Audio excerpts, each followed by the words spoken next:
Il a fallu une dernière réunion d'1h30 loin des caméras ici à l'Assemblée nationale pour procéder aux tout derniers arbitrages. Sur les 29 membres de la commission d'enquête parlementaire, ils étaient seulement une petite dizaine à être présents. Et in fine, c'était à l'unanimité des membres que le rapport rédigé par le député insulaire, président du groupe Horizon, Laurent Marcangeli, qu'il a été adopté. En fait, c'est à l'image de la quarantaine d'auditions réalisées depuis début janvier. Les clivages transpartisans ont été laissés de côté. Nous nous étions promis, si d'aventure nous avions des divergences, de les exprimer calmement, mais d'essayer de chercher les voies de consensus le plus souvent possible. Et j'ai travaillé en ce sens.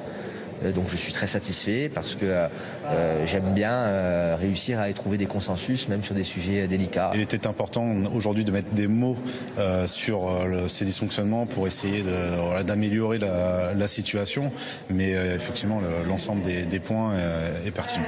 Le rapport sera déposé officiellement demain. Pour l'heure, les députés membres de la commission ne peuvent pas s'exprimer sur le contenu. Il n'empêche, Jean-Félix Akouahu, le président de la commission d'enquête parlementaire qui était à l'origine de sa création et qui a mené les travaux avec pugnacité, se dit satisfait de la tonalité du rapport, conforme selon lui à la réalité des travaux menés. Nos questions en audition étaient souvent très précises et nous ont permis donc d'identifier des responsabilités de manière précise dans l'enchaînement des actes, des faits qui n'auraient jamais dû être réalisés.